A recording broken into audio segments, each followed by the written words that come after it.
Hi viewers, welcome to my channel current affairs with Shailaja. ఈరోజు important current affairs ఏంటంటే the governance award for excellence, governor ప్రతిష్టాత్మక పురస్కారాలను nominations and names release చేయడం జరిగింది. Total 8 మెంబర్స్కి ఈ అవార్డ్స్ ఇస్తున్నారు. The governance award for excellence ఇది ఏ విభాగంలో ఇస్తారంటే ఎన్విరాన్మెంట్, కల్చర్, స్పోర్ట్స్ ఇలా వివిధ రంగాల్లో ఇవ్వడం జరుగుతుంది. ఈ ఇయర్ వచ్చేసి 8 మెంబర్స్ని సెలెక్ట్ చేశారు.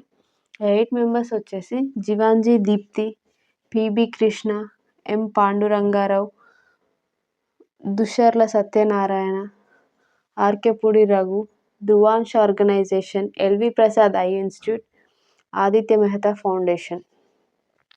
ఇవి వచ్చేసి పర్సన్స్, ఇవి ఫౌండేషన్, ఇన్స్టిట్యూట్, ఆర్గనైజేషన్ ఇచ్చారు. టోటల్ 8 మెంబర్స్కి ఇవ్వడం జరిగింది.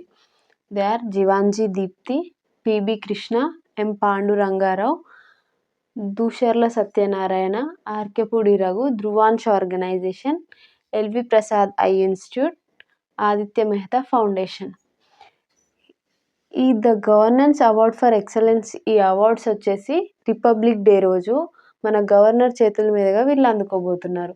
మన గవర్నర్ ఎవరు? జిష్ణుదేవ్ వర్మ. మన గవర్నర్ జిష్ణుదేవ్ వర్మ గారు 26th జనవరి రిపబ్లిక్ డే రోజు ఈ అవార్డు అనేది ప్రజెంట్ చేయడం జరుగుతుంది. ఈ అవార్డుతో పాటు 2 lakhs వరకు ప్రైజ్ మనీ కూడా ఇస్తారు. And our next news is day importance.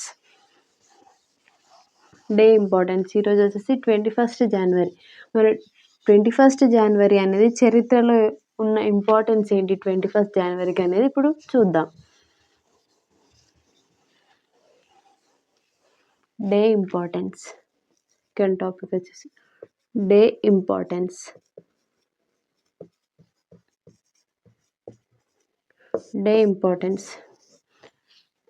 చరిత్రలో చూసుకున్నట్టయితే ఈరోజు 21st జనవరి 1972లో 3 స్టేట్స్ సెపరేట్ కావడం జరిగింది. మన ఇండియాలో 3 స్టేట్స్ సెపరేట్ కావడం జరిగింది. They are Tripura, Manipur and Meghalaya.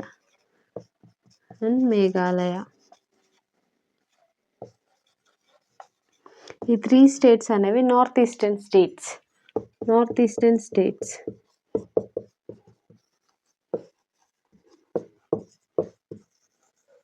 ఈ స్టేట్స్ ఒకప్పుడు ఉమ్మడిగా ఉండేవి. 1972 జనవరి 21st ఇవి విభజించడం జరిగింది. అంటే ప్రత్యేక స్టేట్స్గా ఫామ్ అవ్వడం జరిగింది. 1972 జనవరి 21st సెపరేట్ కావడం జరిగింది. డే ఇంపార్టెన్స్ వచ్చేసి నార్త్ ఈస్టర్న్ స్టేట్స్ అయిన త్రిపుర, మణిపూర్ అండ్ మేఘాలయ ఉమ్మడిగా ఉన్న స్టేట్స్ వచ్చేసి సపరేట్ స్టేట్స్గా ఫామ్ అవ్వడం జరిగింది 1972లో. అండర్ విచ్ యాక్ట్ అనేది ఇక్కడ important. The north eastern reorganisation act. దేని ప్రకారంగా అంటే ఏ యాక్ట్ ప్రకారంగా ఇవి సపరేట్ అయ్యాయి అనేది important. The north eastern states కదా ఇవి. The north eastern reorganisation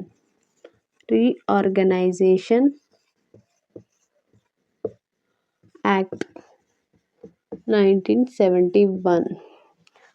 the north eastern reorganisation 1971 అనే యాక్ట్ ప్రకారం ఆ 3 స్టేట్స్ అనేవి సెపరేట్ స్టేట్స్గా ఫామ్ అవ్వడం జరిగింది.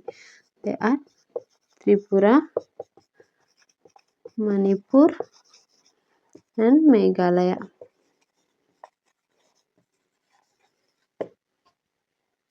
Thank you.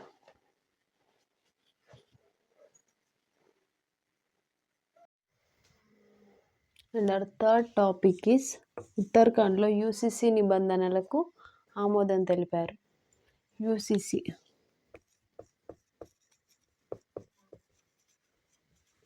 ఉత్తరాఖండ్లో యూసీసీ నిబంధనలకు ఆమోదం.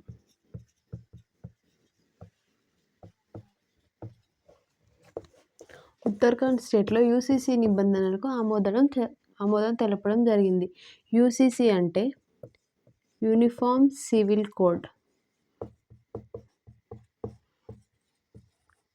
ఈ యూనిఫామ్ సివిల్ కోడ్ అనే టాపిక్ పోయిన సంవత్సరం లాస్ట్ ఇయర్ 2024 నుండే న్యూస్లో ఉండడం జరుగుతుంది. యూనిఫామ్ సివిల్ కోడ్ అంటే ఏంటంటే టోటల్ ఆల్ సిటిజన్స్కి సేమ్ లాస్, అది ఎవరైనా కానివ్వండి, స్టేట్లో నివసించే ప్రతి ఒక్కరికి సేమ్ లాస్ వర్తించడం జరుగుతుంది. ఈ ఉత్తరాఖండ్లో ఈ యూనిఫామ్ సివిల్ కోడ్ అనేది ప్రతిపాదించారు. క్యాబినెట్లో ప్రతిపాదిస్తే కేంద్రం నుంచి అది ప్రెసిడెంట్ వరకు వెళ్ళింది. ప్రెసిడెంట్ కూడా ఆమోదించడం జరిగింది. ఈ యూనిఫామ్ సివిల్ కోడ్ని ఆమోదించినట్టు ఉత్తరాఖండ్ సీఎం పుష్కర్ సింగ్ ధామీ పేర్కొన్నారు.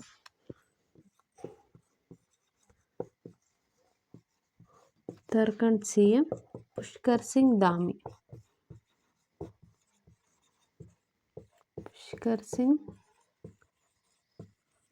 పేర్కొన్నారు. ఉత్తరాఖండ్లో యూసీసీ నిబంధనలకు ఆమోదం తెలపడం జరిగింది. అది ఉత్తరాఖండ్ సీఎం పుష్కర్ సింగ్ ధామీ పేర్కొన్నారు. యూనిఫామ్ సివిల్ కోడ్ అంటే ఏంటి? యూనిఫామ్ సివిల్ కోడ్ అంటే టోటల్ ఆల్ సిటిజన్స్ అందరికీ, అది పర్సనలే కానీ బిజినెస్ కానీ ఏ రకమైన దానికైనా సేమ్ లాస్ అందరికీ, ఆ స్టేట్లో ఉన్న వాళ్ళందరికీ సేమ్ లాస్ వర్తించడం జరుగుతుంది. ఇది ఏ ఆర్టికల్ కిందికి వస్తుంది అనేది ఇంపార్టెంట్ ఇక్కడ. ఇది article 4 of the Indian constitution. Article 4 కిందికి వస్తుంది. అయితే మన ఇండియన్ కాన్స్టిట్యూషన్ ద్వారా ఈ యూసీసీ ఆమోదం పొందడం ఇది ఫస్ట్ స్టేట్, మన ఇండియాలో ఫస్ట్ స్టేట్. ఉత్తరాఖండ్లో యూసీసీ నిబంధనలకు ఆమోదం తెలిపిందనేసి ఎవరు చెప్పారు?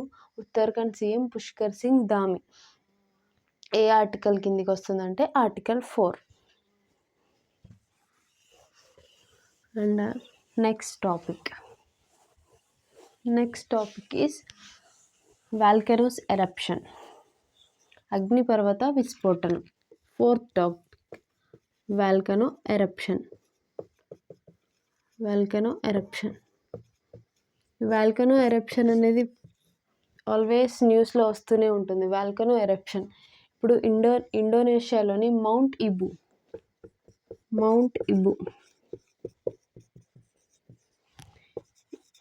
ఈ మౌంట్ ఇబు అనేది ఒక జనవరి ఈ మంత్లోనే 1000 టైమ్స్ వరకు విస్ఫోటనం చెందడం జరిగింది. Volcano eruption. ఈ మౌంట్ ఇబు అనే పర్వతం దాదాపు ఈ మంత్లోనే 1000 సార్లు విస్ఫోటనం చెందడం జరిగింది. ఈ మౌంట్ ఇబు అనేది ఏ కంట్రీలో ఉందంటే ఇండోనేషియా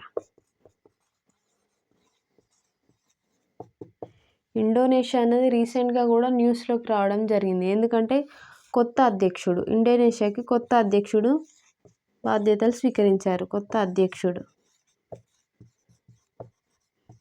ఎవరు? ప్రభావో సుబియాంతో.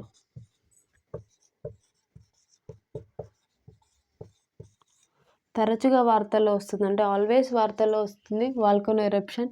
ఏ పర్వతం అంటే మౌంట్ ఇబు పర్వతం దాదాపు 1000 సార్లు ఈ మంత్లోనే 1000 సార్లు విస్ఫోటనం చెందడం జరిగింది. అది ఏ కంట్రీ కిందకి వస్తుందంటే ఇండోనేషియా కంట్రీలో ఉన్న మౌంట్ ఇబు. దాని నూతన అధ్యక్షుడు ఎవరంటే ప్రభావో సుబియాంతో. క్యాపిటల్ సిటీ వచ్చేసి జకార్తా.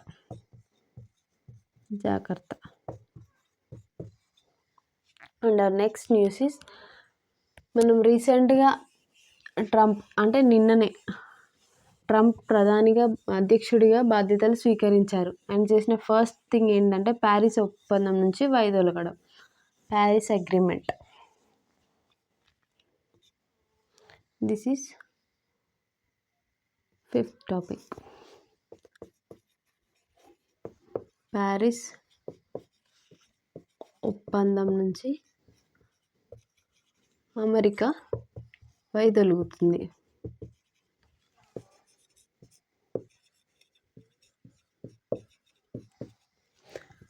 అమెరికా నూతన అధ్యక్షుడు ఎవరంటే డొనాల్డ్ ట్రంప్. నిన్ననే అమెరికా అధ్యక్షుడిగా బాధ్యతలు స్వీకరించడం జరిగింది. తను ఫస్ట్ చేసిన పని ఏంటంటే ప్యారిస్ ఒప్పందం నుండి అమెరికా వైదొలిగింది. ప్యారిస్ ఒప్పందం నుంచి వైదొలిగారు. ఈ ప్యారిస్ ఒప్పందం దేని గురించి అంటే క్లైమేట్ చేంజెస్ గురించి. Climate change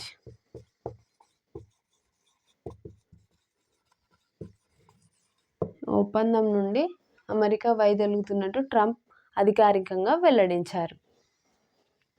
and our sixth news is Daredevils. And our sixth news is Daredevils.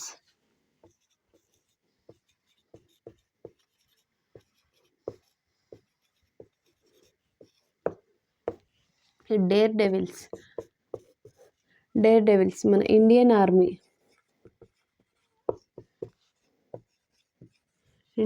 Army ప్రపంచంలోనే ఎత్తైన పిరమిడ్ విన్యాసాలు చేస్తారుగా, ప్రపంచంలోనే ఎత్తైన పిరమిడ్ చేసి వార్తల్లో నిలిచింది.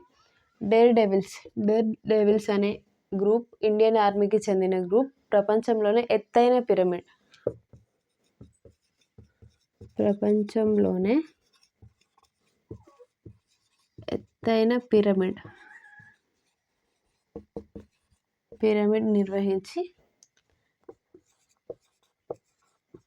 నిర్వహించింది. డేర్ డెవిల్స్ అనే టీం మన ఇండియన్ ఆర్మీకి చెందిన టీం ప్రపంచంలోనే ఎత్తైన పిరమిడ్ నిర్వహించింది. ఆ పిరమిడ్ వచ్చేసి స్పెషాలిటీ వచ్చేసి 7 బైక్స్ పైన దాదాపు 40 మెంబర్స్ 2 కిలోమీటర్స్ వరకు వెళ్ళారు. 40 మెంబర్స్ 7 బైక్స్ పైన 40 మెంబర్స్ 2 కిలోమీటర్స్ వరకు వెళ్ళారు. ఈ డేర్ డెవిల్స్ అనే టీం ఇండియన్ ఆర్మీకి చెందిన టీం ప్రపంచంలోనే ఎత్తైన పిరమిడ్ని నిర్వహించింది.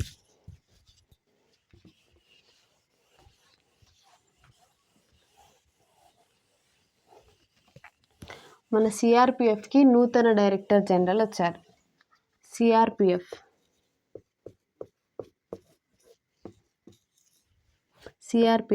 నూతన డైరెక్టర్ జనరల్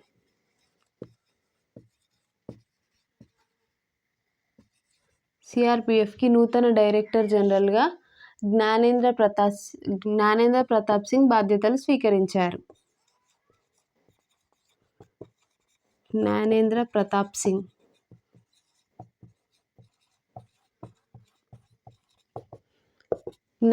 ప్రతాప్ సింగ్ గారు మన సిఆర్పిఎఫ్కి నూతన డైరెక్టర్ జనరల్గా బాధ్యతలు స్వీకరించారు. Thank you. నువ్వు ముఖం అంతా ఇట్లా వాల్చి ఇట్లా పెట్టి